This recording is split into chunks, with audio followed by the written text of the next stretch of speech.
From doomsday devices to underwater guns, here are some of the strangest weapons fielded by the Russian military.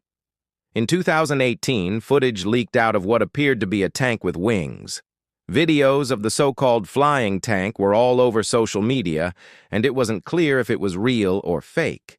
Now we know that it is real, and that it is one of Russia's newest and strangest pieces of equipment.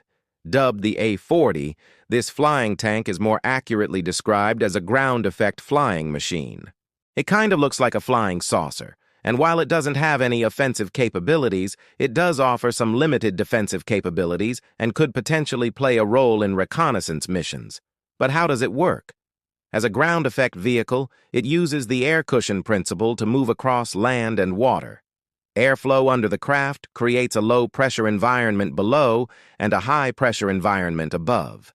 This forms a sort of cushion of air that lifts the vehicle above the ground. By changing the pressure in different parts of the aircraft, you can control how it moves, allowing you to steer it in any direction, even vertically.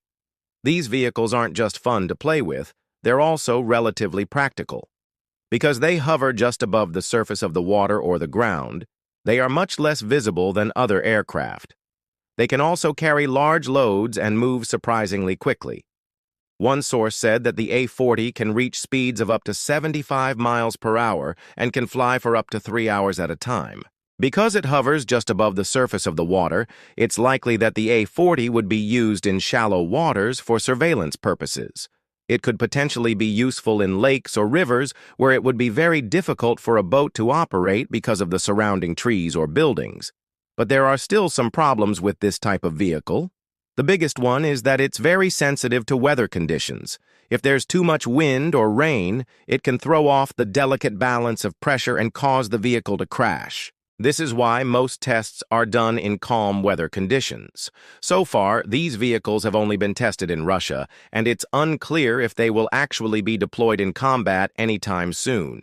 This next weapon is still in active service with the Russian military. The TOS-1A, also known as the thermobaric missile, is a powerful thermobaric weapon designed to saturate an area with thermobaric munitions. In other words, it's a vacuum bomb. Unlike traditional bombs, which use gunpowder to create an explosion, the TOS-1A uses a vacuum to cause massive overpressure. The bomb works by sucking the air out of a chamber, creating a partial vacuum. When the bomb detonates, this sudden change in air pressure causes the explosion. Because thermobaric weapons don't rely on chemical reactions, they are much more powerful than traditional explosives. And unlike nuclear weapons, they leave behind no radioactive contamination. That makes them particularly useful in urban areas where there is a risk of nuclear fallout. Thermobaric weapons are not a new invention. The United States developed similar weapons during the Vietnam War. However, the TOS-1A is the most powerful thermobaric weapon ever created. When it was first deployed in 2006, it caused quite a stir among military experts. Many people wondered if Russia had actually created a mini-nuclear weapon. But that's not the case. The TOS-1A is not nearly as powerful as a real nuclear weapon. Still, it is a very dangerous weapon that should not be underestimated. The TOS-1A has been used in combat several times since it was first deployed. It was used in both Chechnya and Syria and has reportedly killed hundreds of people. It's unclear if the TOS-1A will be used in Ukraine. It could potentially be used in populated areas to great effect. But it's also possible that the Russian military will hold off on using this type of weapon out of fear of negative international publicity. Railguns are a relatively new type of weapon that use electromagnetic force to fire projectiles. Instead of using gunpowder, railguns use electricity to create a magnetic field. This magnetic field then accelerates a projectile to incredible speeds. Unlike traditional guns, railguns do not require barrels and can fire much larger projectiles. While railguns have been around for a few decades, they have never before been used in combat. The technology is still relatively new, and there have been some problems with reliability.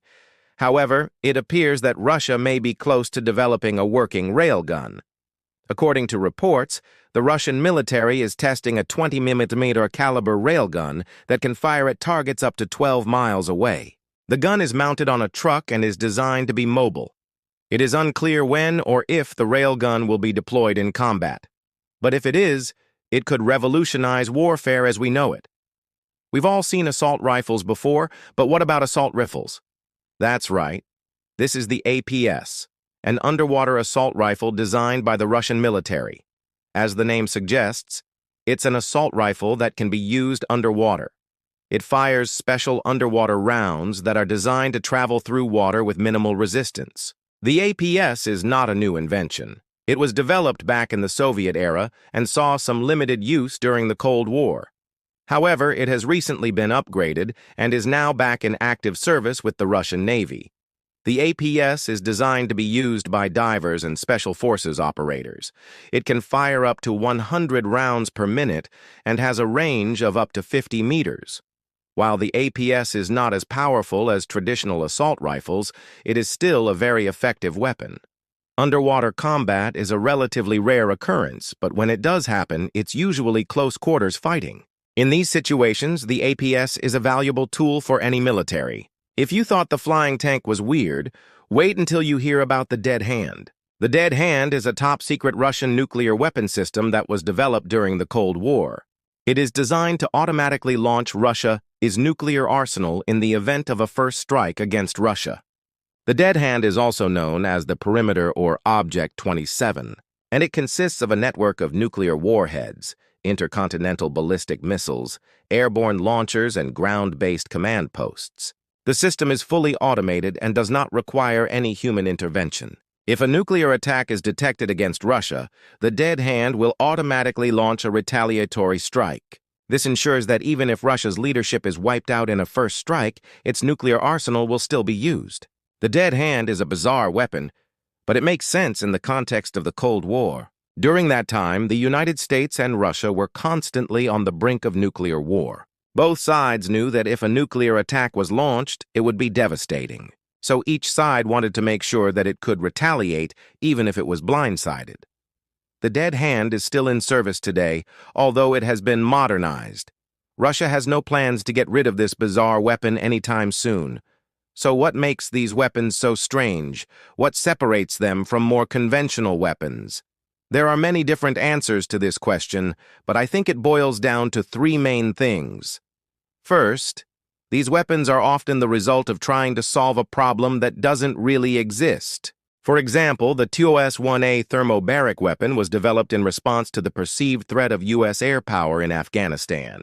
However, the threat was greatly exaggerated and the weapon ended up being largely ineffective. Second, these weapons are often the product of poor planning and execution. For example, the Russian Typhoon multi-purpose amphibious vehicle was supposed to be a versatile platform that could be used for everything from troop transport to artillery. But the project was plagued with delays and cost overruns, and the vehicle never entered mass production. Finally, these weapons are often the result of trying to innovate too much.